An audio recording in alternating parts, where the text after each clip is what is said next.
Oke, sampai sini dulu. Jadi yang termasuk contoh bangun datar apa? Apa ini? Opal, ada ikan. Yang segi contoh segi segitiga. Kalau kubus dan balok adalah bangun.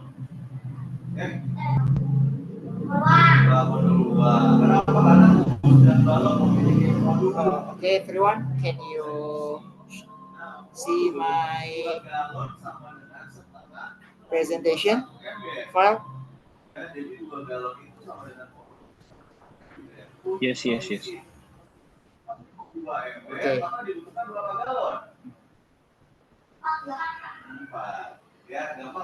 Okay, bismillahirrahmanirrahim. Assalamualaikum warahmatullahi wabarakatuh. Okay, hello everyone. Good evening. I hope all of you are in a good condition. Today in this moment, I will explain about the pragmatic dimension that tell about coherence in translation and then narrative analysis and translation. And my group is consists of my friend. First, there is Dinar Julianti Asri, and then the second is Guntur Tirta Riansyah, and myself is Muhammad Salahuddin Al-Ayubi. Okay, the first is about the coherence in translation.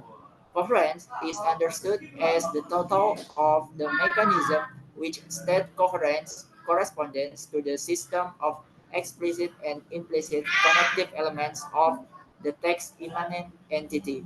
From the cognitive point of view, coherence is regarded as a result of meaning tied to the reading process rather than to the text.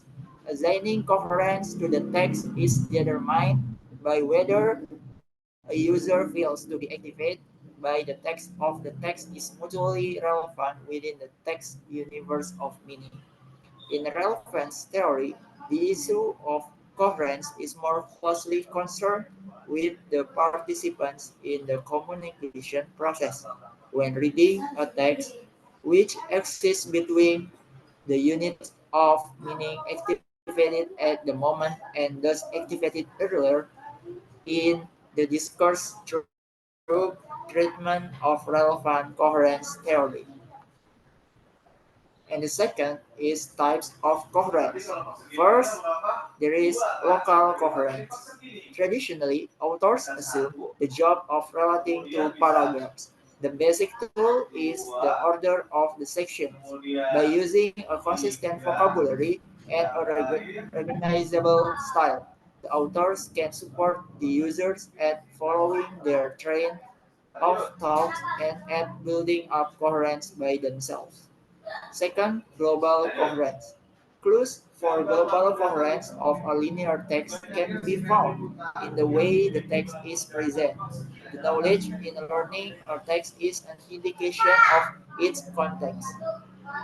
Global coherence means a collective contextual framework of the whole text. A text will be globally coherent if the course domain or its reasonable context is transparent in all paragraphs of the text. Okay, the next part will be explained by my friend Dina. The time is yours. Thank you, Albi. And now this is the third about design choices for global coherence. Efforts to analyze existing intersectoral patterns can clarify many of the challenges and opportunities for a more coherent approach to global dialogue and bargains. All parties in such dialogue are, however, necessary to a fairly high degree in their particular perspectives. A bottom-up approach clearly has some limitations.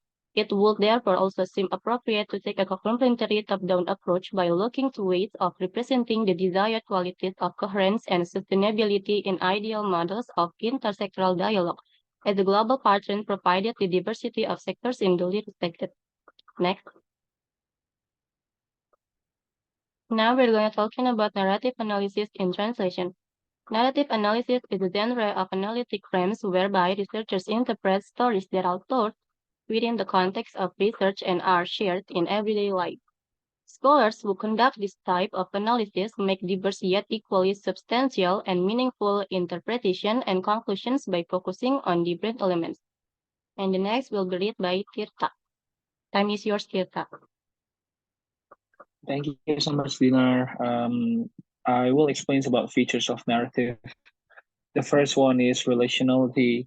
It entails that it is impossible to make sense of an isolated event, and that for an event to be interpreted, it has to be conceived as an episode, one part of a larger configurations of events.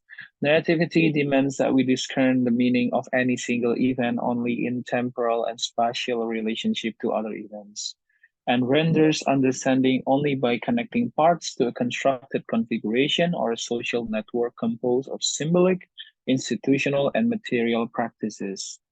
The second one is causal emplotment.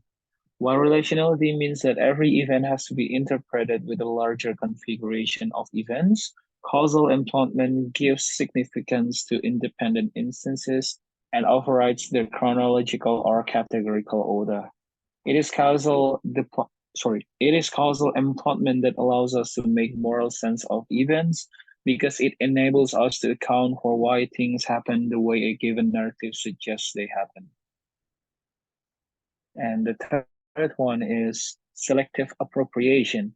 A set of events or elements from the vast array of open-ended and overlapping events that constitute experience. Thus, to elaborate a coherent narrative, it is inevitable that some elements of experience are excluded and others privileged.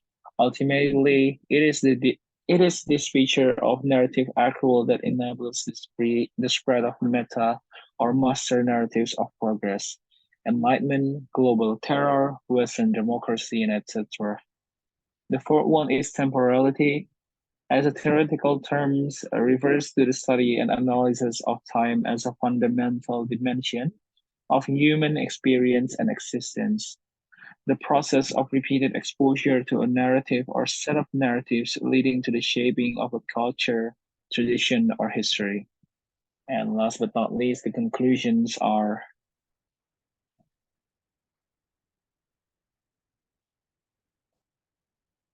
pragmatics is the study of meaning if utterance in relation to the context, which involves how a speaker produces an utterance and how the listener interprets it. It maintains that in order to obtain the coherence of a target language text from a source text during the process is translation. And I think that's it. I'll get it back to Aldi to close the presentation. Thank you. Okay, everyone. Thank you very much for your attention. We are from Group 9. We want to thank you very much for the time. And then if there is a mistake, pardon us for any of mistake that we have made. If there is a question, you can write it on the comment. Maybe only this I can tell to you all. Finally, Assalamualaikum warahmatullahi wabarakatuh. Waalaikumsalam warahmatullahi wabarakatuh.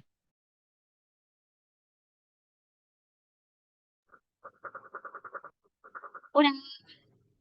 Terus diapain? Dihentikan apa Coba. dijeda? Dihentikan aja coba.